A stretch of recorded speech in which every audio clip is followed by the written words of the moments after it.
essa entrevista é um documento que fica para o resto da vida. O Wagner, quando tiver lá 10 netinhos, o netinho vai estar vendo essa entrevista, com certeza dele. Então, se inscreva, é importante para o nosso canal deixar o like é muito importante, se inscrever e compartilhar com todos os seus colegas no grupo de WhatsApp. Estamos aqui entrevistando o Wagner Lima, o homem do Pix Coral. Outra pergunta que eu saí anotando as perguntas, deixei aqui, já está chegando pergunta também pelo celular. Como é que você administrou, eu já estou indo lá na frente da pergunta que deixaram aqui para você, como é que você administrou ciúmes? Bom, ciúme, está chegando aí Wagner Lima para pagar a folha, e os dirigentes atuais, como é que você encarou ciúme dos dirigentes do Santa Cruz? Como foi esse processo? Olha, dos dirigentes do Santa Cruz, eu não encarei ciúmes porque eu pouco convivi com eles em relação...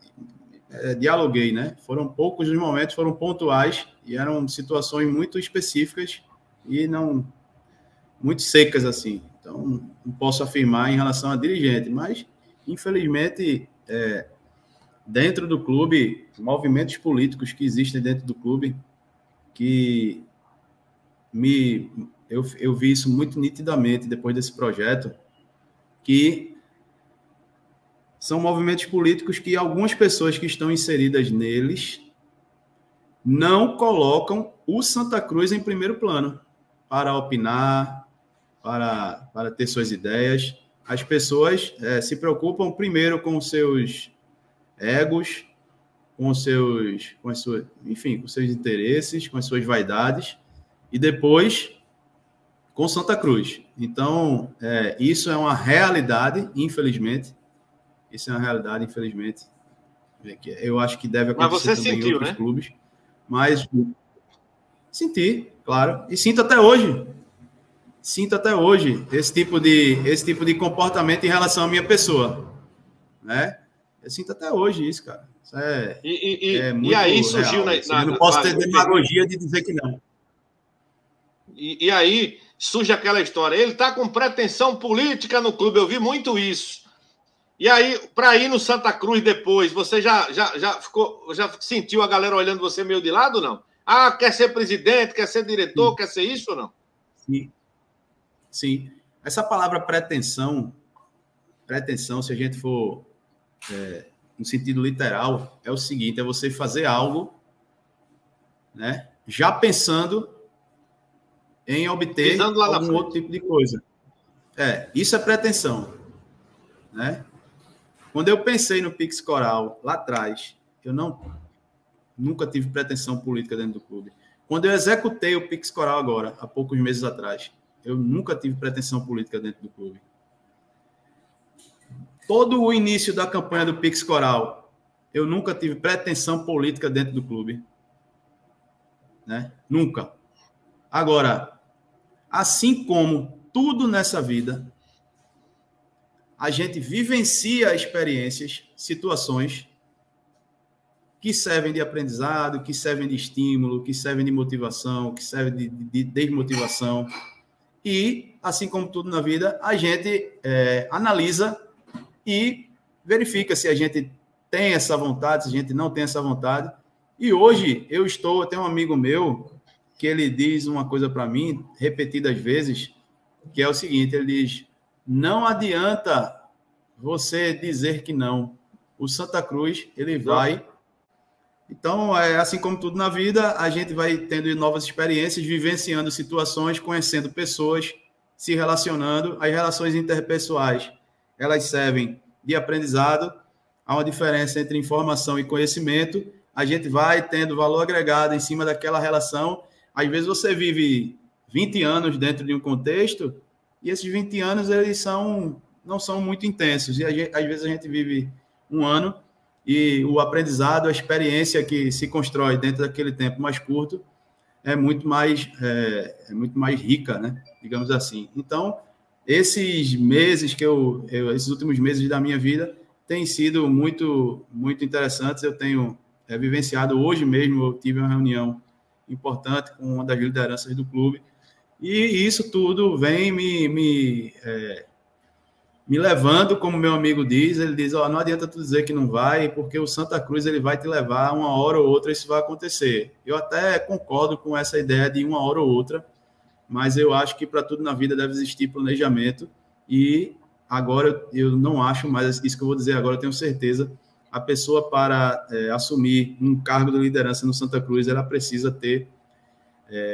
disponibilidade e tratar o Santa Cruz de forma profissional, né? E às vezes a gente vê a pessoa que exerce um cargo de liderança no Santa Cruz, mas ele também trabalha com outra coisa.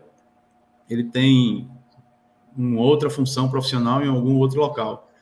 E na minha visão isso não pode acontecer, né? E de forma alguma o Santa Cruz precisa realmente ter alguém que seja só do Santa Cruz.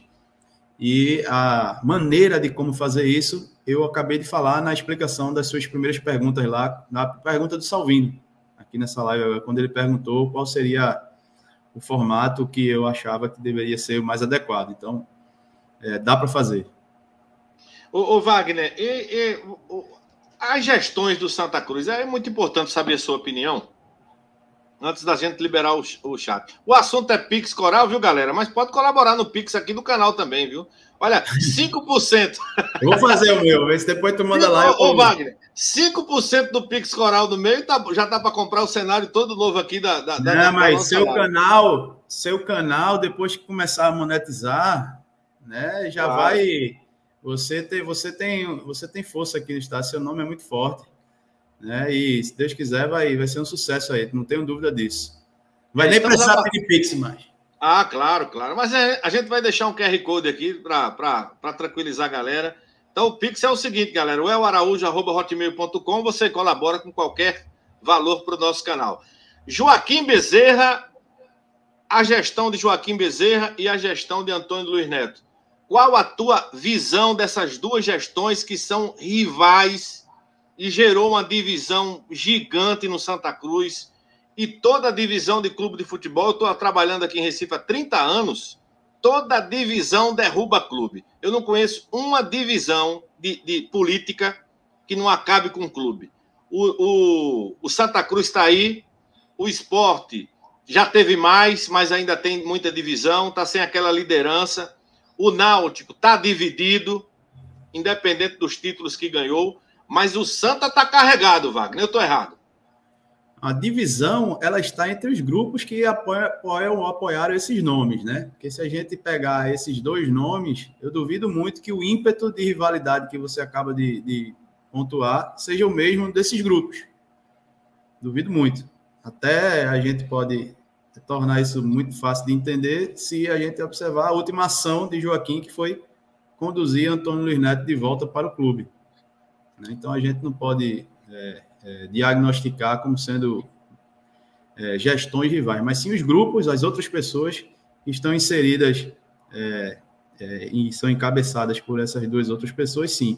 Aí existe, sim, uma rivalidade muito grande e, com certeza, o clube só perde com isso. E, assim, a opinião agora, eu concordo que a rivalidade que só freia as ações, tanto de um lado quanto de outro, é prejudicial para o clube. Concordo com isso. Ponto. Isso é um fato. Acho que todo mundo concorda com isso. Porém, eu acho que é uma demagogia muito grande, após tudo isso que o Santa Cruz passou e passa até agora, a gente querer falar de união entre pessoas que se tratam de uma forma tão brutal muitas vezes, né? Então, assim, não dá para unir, tudo bem, cara. O fato de não dar para unir não quer dizer que é difícil de conduzir com aquela quantidade de pessoas que ali existe. Agora, agregar valor dentro de uma quantidade de pessoas que existe, mesmo divergindo de opinião, aí já é outra coisa. Mas quando eu vejo pessoas falando em união, hoje eu enxergo como sendo muita demagogia. Né? Muita demagogia. Para que eu vou falar de união que eu sei que não rola isso? Só para fazer um discurso populista que a gente fala de união numa sexta, no sábado briga, no domingo já está tudo como sempre foi. Então, às vezes é bonitinho falar isso, mas na prática ninguém executa. Né? É muito mais honesto você falar aqui, ó, precisa de... o Santa Cruz precisa de união. Não, o Santa Cruz precisa de paz, de profissionalismo, precisa de ter uma tranquilidade para pessoas competentes irem trabalhar e executarem as suas funções e as suas atribuições. Né? O Santa Cruz precisa disso. Né? A união em relação ao quê? A pessoa dizer que está apoiando e só falar que está apoiando. Palavra não resolve nada, entendeu? O que resolve é exemplo, atitude. Então, as pessoas realmente brigam entre si, os grupos brigam. Isso é ruim? Por quê? Porque uma freia a outra e o Santa Cruz perde com isso. Justamente porque uma freia a outra. Então, se não existisse a briga e uma delas conseguisse caminhar com transparência, com tranquilidade, né, executando suas atribuições, aí sim o Santa Cruz andaria um pouco mais rápido. Tá cedo o que eu vou lhe perguntar agora. Você foi procurado por algum grupo, algum presidente ou algum ex-dirigente para apoiar uma futura campanha? E quem você basicamente enxerga que pode ser uma cara nova aí para dar uma unida no Santa Cruz? Procurado para apoiar uma nova chapa, não. Mas eu tenho conversado com algumas lideranças, pessoas que são lideranças dentro do clube, para entender a cabeça de cada uma delas, que é sentar e conversar. Não vejo problema nenhum, né, em conversar com outra pessoa e, de repente, se não batem as ideias, ó, tudo bem, e é assim que deve ser. Mas, em relação a... Eu esqueci agora do final da tua pergunta. Se eu recebi proposta de apoiar a chapa, não. Né? Mas aí o final da tua pergunta eu acabei esquecendo agora. Se pintasse, por exemplo, tem um grupo do Joaquim, tem um grupo do Antônio Luiz Neto. Você perguntou se tem alguém que eu imagino e tal. Eu imagino que o Santa Cruz agora, nesse momento, principalmente por causa desse assunto que a gente acabou de falar na pergunta anterior, que é o clube não ter paz, o clube não ter, as pessoas não têm tranquilidade para poder trabalhar. Uma coisa é tu ser oposição, pô. Tu ser oposição é uma coisa. Outra coisa é tu, por ser oposição, ameaçar fisicamente a outra pessoa. Isso aí já é... terrorismo. Isso aí já é outro cenário, entendeu? Então, assim, por isso ser uma realidade, e aqui eu volto a dizer, ninguém aqui é demagogo, hipócrita, de estar fingindo que isso não acontece, né? Quem vive o Santa Cruz minimamente de perto sabe que acontece, tá? Então, por esse cenário, apenas por esse cenário, motivado apenas por isso, eu penso que o próximo presidente tem que ser um cara com casca suficiente para suportar esse tipo de situação. Porque se for um cara que não tenha casca suficiente para isso, dificilmente ele vai suportar um tipo de situação desse.